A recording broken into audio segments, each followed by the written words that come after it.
Salut à toutes et à tous, bienvenue dans ce nouveau débat municipal 2014 sur Alsace 20. Vous le savez, chaque vendredi, nous parlons de thèmes de campagne. Et ce soir, nous nous sommes intéressés à la vie dans les villages, tout simplement. Est-ce que dans vos petits villages, vos préoccupations sont les mêmes qu'un habitant de Strasbourg, Colmar ou Mulhouse, par exemple? On va parler d'ultra local ce soir avec mes invités. J'ai invité 3 communes ce soir, Offendorf, Quatzenheim et Magstatt-le-Bas, avec une invitée surprise, vous allez le voir tout de suite. Je vous présente Delphine Vespizer. Bonsoir Delphine. Bonsoir. Ex-Miss France, et surtout vous lancez en politique. Vous participez à la liste du maire sortant Lucien Brunner à Magstatt-le-Bas. Vous allez nous dire pourquoi dans un instant. En face de vous, Delphine, je vous présente 2 maires. Le maire d'Offendorf tout d'abord, Denis Hommel. Bonsoir. Bonsoir. Et à côté de vous, le maire de Quatzenheim, Sylvain Wassermann. Bonsoir. Je vais commencer avec vous Delphine. Donc vous vous lancez officiellement en politique dans votre petite commune de Magstatt-le-Bas. Vous participez à l'élection municipale sur la liste de Lucien Brunner. Pourquoi? Pourquoi parce que je me suis, je pense, déjà engagée pour la région sur différentes choses. Voilà. Et aujourd'hui, je pense qu'avec les municipales, c'est tout naturellement que je souhaite m'engager au sein de ma commune, parce que j'aime mon village, parce que je suis venue à nouveau habiter ici, hein, je suis plus à Paris, donc c'est tout à fait normal. Vous aviez le rôle d'ambassadrice en gros pour la région Alsace et pour beaucoup d'organismes. C'est le rôle d'ambassadrice de Magstatt que vous voulez avoir, ou alors on arrive à dépasser ça et à rentrer un petit peu dans le fond? Ah non, je veux rentrer dans le fond, je veux apprendre, je veux aussi apporter quelque chose. Voilà, si le maire sortant m'a proposé d'être sur sa liste, c'est peut-être parce qu'il estime aussi que j'ai quelque chose à lui apporter. C'est pas juste parce que vous au-delà du titre Miss France, je l'espère bien. On en a parlé parce que moi c'est pas ça que je veux faire. Je veux pas toute ma vie juste être mis en avant par rapport à ça. Aujourd'hui, je veux vraiment m'impliquer dans ma commune. Je pense que j'ai des choses à apporter et bien sûr, vu que je n'en suis qu'au début, et là encore, je ne suis même pas sûre d'être élue, mais en tout cas, j'ai aussi envie d'apprendre. Sylvain Wassermann, l'action du maire dans les communes. Vous représentez Quatzenheim, 830 habitants. Alors, la question centrale ce soir, c'est est-ce que vos préoccupations dans les villages sont les mêmes que dans les grandes villes? Alors, probablement pas. Moi, je dirais qu'il y a à peu près 3 rôles pour un maire de petit village comme nous. Un rôle de gestion au quotidien. Vous n'avez pas une grande administration qui peut vous préparer les dossiers, vous regarder les éléments juridiques, donc il faut vous y mettre, il faut vous plonger dans les textes de loi, il faut vous plonger dans les éléments de budget. Vous avez un rôle de décision au quotidien, des micro-décisions, on en parlera peut-être, ou des décisions plus structurantes. Et puis je crois que vous avez aussi un rôle, vous en parliez tout à l'heure, un rôle de favoriser l'engagement des habitants de la commune. Cette espèce d'engagement citoyen, associatif, qui va faire que les gens aiment leur village, qui s'impliquent dans la vie de leur village, qui ne sont pas consommateurs, qui sont acteurs. Des maires m'expliquaient, en préparant cette émission, qu'ils se sentaient assistantes sociales. Est-ce que c'est votre cas, par exemple, Denis Hommel à Offendorf, 2200 habitants? On est bien sûr très sollicité, et de plus en plus sollicité par nos concitoyens. Vous savez, la mairie devient le guichet de la République.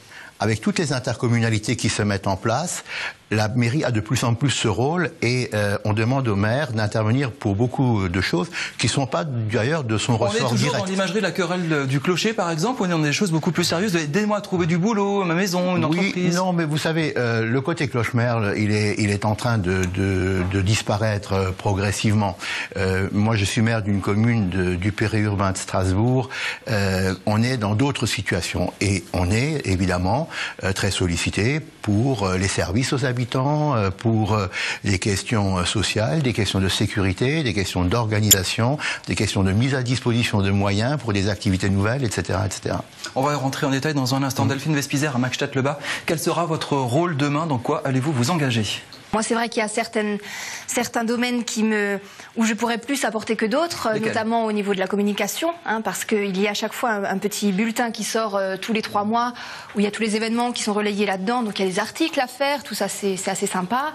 Il y a aussi exporter l'image de Magstatt-le-Bas au-delà de notre village. C'est vrai que moi j'ai des très bons contacts avec les maires aux alentours et avec d'autres personnes au niveau politique. C'est toujours sympathique parce que c'est vrai aussi qu'en 2012, Magstatt-le-Bas a eu un très gros coup de projecteur parce que parfois on connaissait pas ce petit village, même si on était du village à côté. Bon voilà. Donc après ce coup de projecteur, moi j'ai envie de m'investir là-dedans. Donc au niveau de la communication, il y a aussi l'environnement. On fait souvent des actions au rein propre, des choses comme ça. Aussi dans l'événementiel. accompagner donc des associations. Il y a plein d'autres événements encore à mettre en place. On a actuellement le 14 juillet et le feu pour chasser l'hiver, mais il y a encore plein de choses que j'aimerais mettre en place, notamment des petits marchés aux puces, des choses sympathiques, des rencontres, des fêtes des voisins, voilà, il y a plein de choses comme ça. Finalement, le maire, c'est une personnalité, on vote pour une personnalité plus que pour un parti, on n'est pas dans un débat idéologique, on est d'accord. Sylvain Wasserman. J'aimerais peut-être juste revenir sur un point, vous disiez assistante sociale. Il faut comprendre que, moi j'ai fait un mandat, c'est mon premier mandat, dans ce mandat j'ai eu peut-être une petite dizaine de cas dans lesquels le maire est le dernier recours. C'est-à-dire des gens qui sont dans des situations de détresse. J'ai une famille, ça fait 9 mois qu'on travaille avec elle, qui manque de perdre sa maison en adjudication. Je veux dire, c'est des choses qui sont pas anodines. C'est des choses qui vont vous réveiller la nuit où vous dites mince, mais si je me plante, il y a un impact, quoi. Donc vous êtes un dernier recours. Et vous avez des gens qui parfois, après avoir épuisé, j'ai envie de dire, tous les chemins traditionnels, viennent voir leur maire et comptent sur lui. Donc ça, cette dimension humaine, vous la vivez pas dans votre carrière d'entrepreneur, vous ne la vivez pas dans votre carrière associative, mais quand vous êtes maire, vous sentez cette responsabilité-là. Comment on fait pour dynamiser en village? À Offendorf, il y a le musée de la batellerie. Et alors j'y suis allé, on a fait des reportages à Alsace-Vin. C'est très sympa comme musée. Offendorf, c'est historiquement le village des bateliers, de ces marins d'eau douce, etc. Ça vous sert de capitaliser là-dessus pour faire venir un petit peu de monde, embellir le village? Oui, alors nous on a une démarche depuis pas mal d'années de développement d'un pôle touristique. Dans un secteur qui ne se sentait pas forcément une vocation touristique. Les bords du Rhin dans la bande rhénane nord. Nous avons le musée de la batellerie, nous avons les réserves naturelles nationales avec la présence du conservatoire des sites alsaciens, et puis le port de Plaisance que nous avons développé, qui est devenu maintenant le plus grand port de plaisance de la région. Et la commune a les moyens financiers de développer ça? Oui. On s'est donné les moyens financiers de développer ça. On augmente les impôts, on fait des choix, on fait venir des gens? Alors, vous savez, la fiscalité, c'est une chose. Moi, j'ai rarement augmenté les impôts. Ma commune a une fiscalité plutôt basse par rapport à la moyenne des communes de cette strate. Je pense qu'un maire a les moyens, s'il s'engage, s'il se donne le temps et s'il cherche des pistes, de trouver d'autres ressources pour une commune. Alors évidemment, on pense tout de suite aux subventions, mais aussi d'autres ressources en créant des activités, en créant des choses qui sont rentables, qui rapportent de l'argent. Le port de Plaisance, ça a été pour nous un investissement très lourd pendant 20 ans. Maintenant, on a le retour sur investissement. Sylvain Wasserman, 830 habitants à Quatsenheim, beaucoup de corps de ferme, beaucoup de choses. Vous avez lancé le projet, 18 projets, je crois, qu'on trouve encore sur Internet. On finance comment tout ça? Une meilleure communication, on en parlait. Changer les sites Internet des villages, quand même, parce qu'il y en a certains qui sont gratinés, pas forcément les vôtres, mais il y a des communes qui ont vraiment besoin de conseillers en communication. On trouve l'argent où et comment? Écoutez, pour prendre l'exemple des 18 projets, on a commencé juste après l'élection par des tables rondes avec les habitants sur 5 thématiques, et c'est de là que sont nés les 18 projets. Alors il y a plein d'exemples, j'en prends un exemple, la mémoire du village. On interroge tous les anciens de notre village sur leurs souvenirs du village d'antan. Et tout ça, c'est des briques de mémoire qu'on conserve pour les années à venir, qu'on enregistre sur des heures. On a des centaines d'heures d'enregistrement. Ça, c'était un projet pour essayer de préserver cette mémoire collective du village. Donc ça coûte rien, ça coûte beaucoup de temps, beaucoup d'efforts. Notre site web, on l'a fait nous-mêmes. On a lancé un marché de Noël. Il s'autofinance, il n'y a pas besoin de fonds publics. On va en reparler tout à l'heure. Il y a beaucoup d'actions associatives de terrain qui ne nécessitent pas forcément des fonds publics. Allez, une pause très rapidement, juste 20 secondes de réaction d'Alphine Espisière. Est-ce que vous entendez là? On trouve des moyens, on trouve des idées et on fait parler les anciens pour maintenir la mémoire du village. Comment vous réagissez à ça? On pourrait faire ça à Maxstadt-le-Bas, demain, vous, avec un caméscope, et enregistrer les anciens pour qu'ils racontent la vie du village pour pas que ça s'oublie. Comme l'émission sur Alsace-Vin que nous faisons ensemble, Votre Alsace, où j'ai donné dernièrement la parole à un papy de 100 ans, c'est vrai que moi je suis totalement pour ça, pour les anciens, pour les repas où ils puissent se réunir. Et c'est important de garder l'âme du village. Bien sûr. Vous donnerez ce genre de repas à Maxstadt-le-Bas si vous êtes élu? Ah oui, quand j'ai le temps, je vais servir là-bas. Bon, j'ai un peu moins de temps en ce moment, mais généralement, j'y vais et je m'entends très bien avec eux et c'est cool. Allez, une petite pause, on se retrouve dans un court instant, on continue ce débat. On va rentrer un petit peu dans les idées, dans ce qu'il y a à faire et revenir un petit peu sur ce lien social qui peut exister dans les villages, beaucoup plus dans les villages que dans les grandes villes.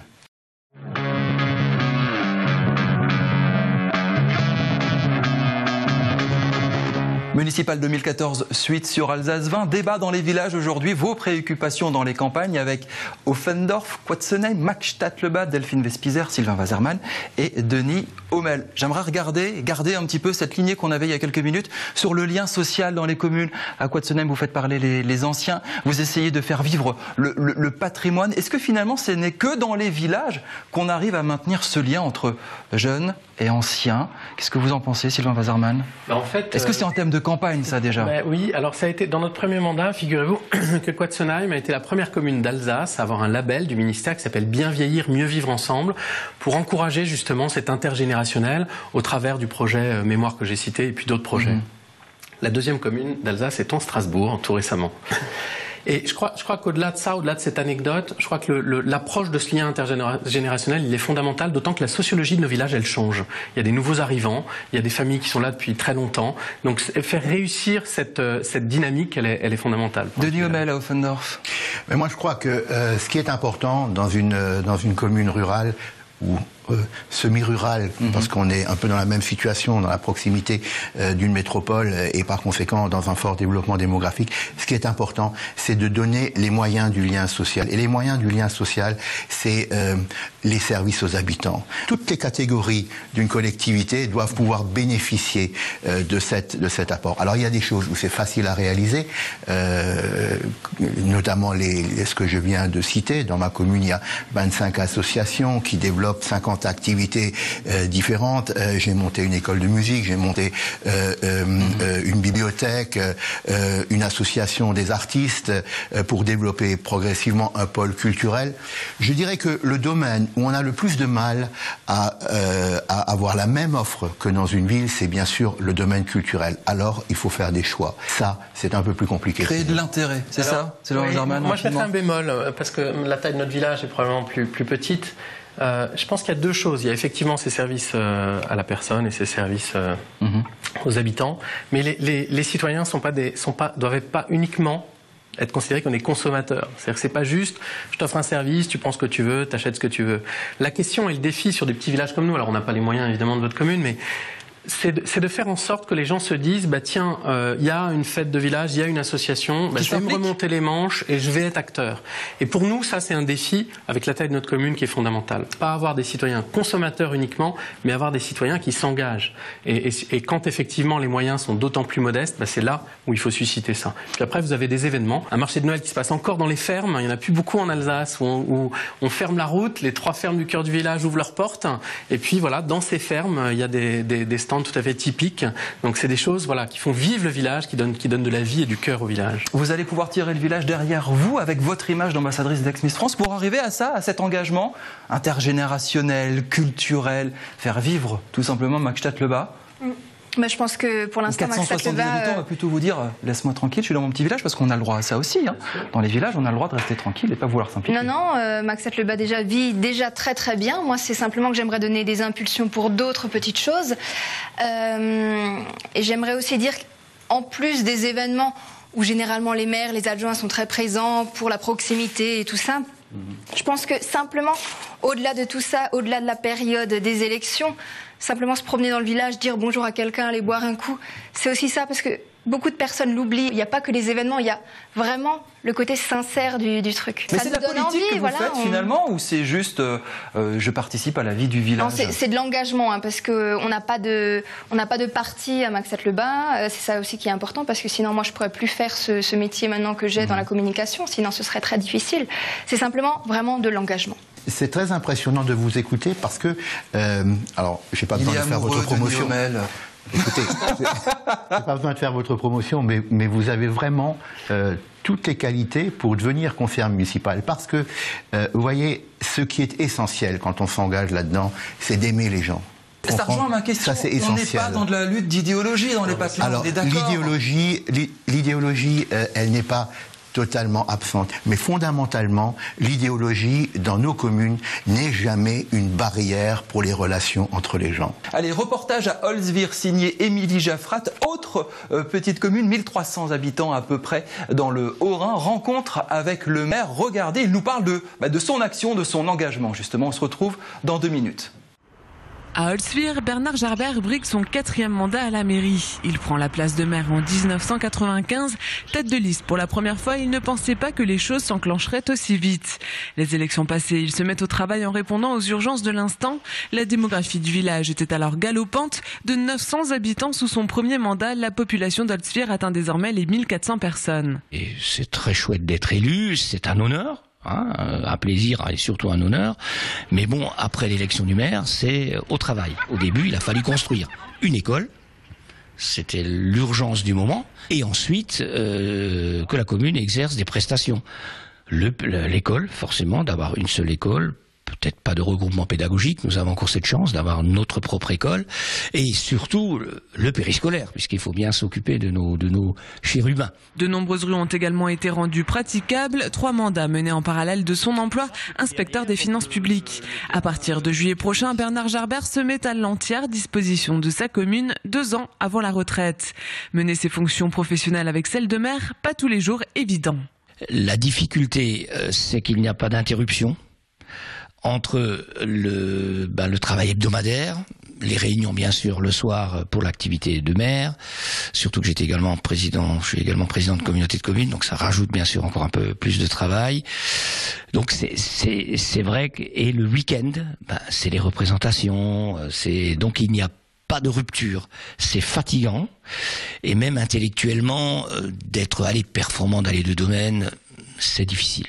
Donc là, le choix est fait, j'ai décidé de me consacrer entièrement à ma fonction d'élu. Parmi les prochains chantiers les plus urgents, construire les chaussées de 2 rues, rue des Abeilles et rue des Fleurs, mais aussi revoir à la hausse l'offre associative. Le haut débit est également un chantier important. Aucune liste d'opposition ne s'est pour le moment déclarée à Holzwihr. Les listes devront toutes être déposées d'ici le 6 mars prochain. Sylvain Wasserman, on va reprendre tout de suite avec un thème d'actualité qui énerve beaucoup les maires des villages, la réforme du rythme scolaire. Oui, beaucoup de maires la critiquent, manque de moyens, directives pas tout à fait claires, il y a des maires qui continuent, d'autres qui arrêtent. Vous, à Quatsenheim, vous faites quoi et comment vous financez cette réforme? On la rappelle, il y a un temps réservé aux écoliers pour d'autres activités, découvertes musicales par exemple. Oui, je crois que c'est un très bon exemple. Vous êtes en face d'une réforme qui est compliquée à mettre en place et qui, tout de suite, pose la question des moyens. Pendant 6 ans, par exemple, on a équipé nos écoles de TBI. Vous savez, ces espèces de tableaux blancs interactifs qui permettent d'aller sur Internet en même temps que l'enseignant, etc. Dans toutes nos écoles. Finalement, il n'y en a pas tant que ça qui sont complètement équipés. Cet argent-là, au prochain mandat, on va devoir l'utiliser sur l'accueil du matin parce que les parents peuvent pas attendre 8h40 pour déposer leurs enfants à l'école, sur du temps donc un peu de gardiennage et puis sur quelques actions qui là peuvent être très positives. On essaye de lancer des initiations de langue, ou en tout cas sur un aspect beaucoup plus convivial que les cours, donc qui peuvent être complémentaires et qui peuvent être à forte valeur ajoutée. Donc on essaye d'en faire une réforme qui apporte de la valeur ajoutée, je crois que c'est ça l'enjeu. Mais c'est vrai qu'elle est complexe, elle est hétérogène et elle est coûteuse. Elle est coûteuse en moyens. Voilà. Après, la méthode est importante. Dans cet exemple-là, on a fait des réunions publiques, on a fait un groupe de travail avec les 3 directeurs d'école, avec les 3 maires du regroupement pédagogique, avec les représentants des parents, pour trouver la meilleure solution possible. Les parents vous mettent la pression, vous dites laissez tomber. Non mais c'est pas une Comment question. On gère ça quand on est maire en disant j'ai les poches pas tout à fait pleine. La façon dont on a choisi de le gérer, c'est de poser la problématique, d'avoir ce groupe de travail qui s'est posé la question en dehors de toute idéologie, en disant quelle est la meilleure chose à faire. Après, on est maire, donc on doit appliquer la loi. On n'est pas dans l'idée de dire choisis ou pas de l'appliquer. On est républicain, et quand il y a une loi républicaine qui est votée, on l'applique. Enfin, en tout cas, c'est ma philosophie. Donc, on peut manifester, on peut exprimer son mécontentement, mais on s'organise. Faire des arbitrages. Et donc, vous faites des arbitrages, mais avec les représentants des parents, avec les enseignants, et puis vous trouvez la moins pire solution possible ou la meilleure solution possible en se disant peut-être vaut mieux en faire moins, on ne fera pas des activités tous les soirs, mais à plus forte valeur ajoutée, comme par exemple l'initiation aux langues. À Offendorf, comment vous gérez cette question épineuse du changement de rythme scolaire? On a réussi à trouver un accord sur les horaires avec le conseil d'école, l'équipe pédagogique, le conseil municipal, mais aussi en faisant une consultation de l'ensemble des parents. Et ça n'est qu'après cette consultation que j'ai répondu. Maintenant, vous voyez, moi, je crois qu'il y a des choses à faire dans le rythme scolaire. Les horaires peuvent être mieux adaptés à la vie de l'enfant. En même temps, ces activités, cette entrée de la commune dans des activités pédagogiques et en quelque sorte en complément de programme, ça me paraît très difficile à faire fonctionner dans le temps. Là, je veux dire, c'est quand même quelque chose de tout à fait nouveau. Habituellement, la commune apporter les infrastructures, la logistique, l'organisation. L'éducation nationale était responsable des programmes. On entre maintenant dans une situation un peu mixte et elle sera difficile à mes yeux à mettre en œuvre dans la durée. Est-ce que vous craignez qu'on aille de plus en plus vers les communes, justement vers cet État qui se désengage et qui vous charge la mule? Bien sûr. C'est certain, on le voit il y a un vrai débat sur commune versus intercommunalité, mais ce bloc communal se prend de plus en plus de charges et de responsabilités. Et quand le village de Quatsenheim de 830 habitants n'augmente pas sa démographie... Il y a une limite à ce modèle, exactement. Oui. Il y a une limite à ce modèle, et il y a une question aussi d'équité de territoire qui est compliquée à gérer. Un territoire qui a peu de ressources, est-ce qu'il fera des activités aussi positives qu'un territoire qui peut investir dans des ressources? Les questions sont des questions aussi d'éthique républicaine qui sont compliquées à gérer et qui ne doivent pas... alors il faut faire du mieux possible avec, comme vous le disiez, avec une valeur ajoutée, avec un engagement, mais qui pose vraiment une question de fond au-delà de l'organisation de détail. Comment est vue la chose à Markstadt-le-Bas? 470 habitants, beaucoup moins de moyens qu'à Offendorf. On parle d'éthique républicaine, d'accès égalitaire, on parle de changement de rythme scolaire. Comment la liste que vous représentez voit la chose et développe ce genre d'idées? Alors là, vous avez posé la question à deux maires. Moi, j'en suis pas à ce point-là. Il faudrait presque poser la question à Lucien. Pour l'instant, comme je vous l'ai dit, j'ai encore beaucoup de choses à apprendre. Moi, tout ça, je me suis pas encore penchée sur le sujet parce que c'est des sujets très délicats. Et là encore, je pense que même pour un maire, c'est compliqué de... Voilà, donc moi, à mon niveau, je pourrais pas vous répondre. Pour l'instant, je suis juste une jeune qui a envie de s'engager pour son village. Puis l'année prochaine, je pourrais peut-être mieux vous en parler quand je serai plus au courant de tout ça. On fait comment pour qu'un village ne se transforme pas dans l'imagerie Groland, un peu abandonnée, la fête de village, un petit peu pourrie? Je crois que le monde associatif est une des clés de la solution. Ouais. C'est-à-dire qu'on a la chance à Quatsenheim d'avoir un monde associatif très fort. Et en général, en Alsace, d'avoir une région particulièrement impliquée dans la vie associative. Ça, c'est une richesse absolument fondamentale. Après, ça veut dire que quand un président d'association vient vous voir pour lui parler de son projet, il ne cherche pas forcément de l'argent, il cherche du soutien, il cherche de l'accompagnement. Il cherche de l'engagement. Il cherche du temps, il cherche de l'engagement. Vous le disiez très bien. Et je crois que le deuxième point, c'est qu'il ne faut pas avoir trop de certitude. Et là, vous l'exprimez très bien. Ben voilà, on n'a pas la réponse. Et quand on est maire, on n'a pas plus la réponse. Il faut regarder, il faut écouter, il faut construire. Et je crois qu'il faut garder cet esprit que vous exprimez là. C'est cet œil qui dit, voilà, je ne suis pas certain d'avoir la réponse, il faut qu'on la construise ensemble. C'est vrai pour la vie associative, c'est vrai pour les rythmes scolaires, c'est vrai pour beaucoup de sujets. Cette émission est terminée. Vous pouvez la revoir sur Internet, alsace20.tv. Dans quelques minutes, restez avec nous, bien évidemment, ce sera le magazine Via Europa. On va revenir sur ce rapport Lunacek au Parlement européen de Strasbourg qui a défrayé la chronique. En Europe, on va parler de la défense des couples homosexuels. Alsace20.tv, ça je l'ai déjà dit. Merci de votre fidélité, salut.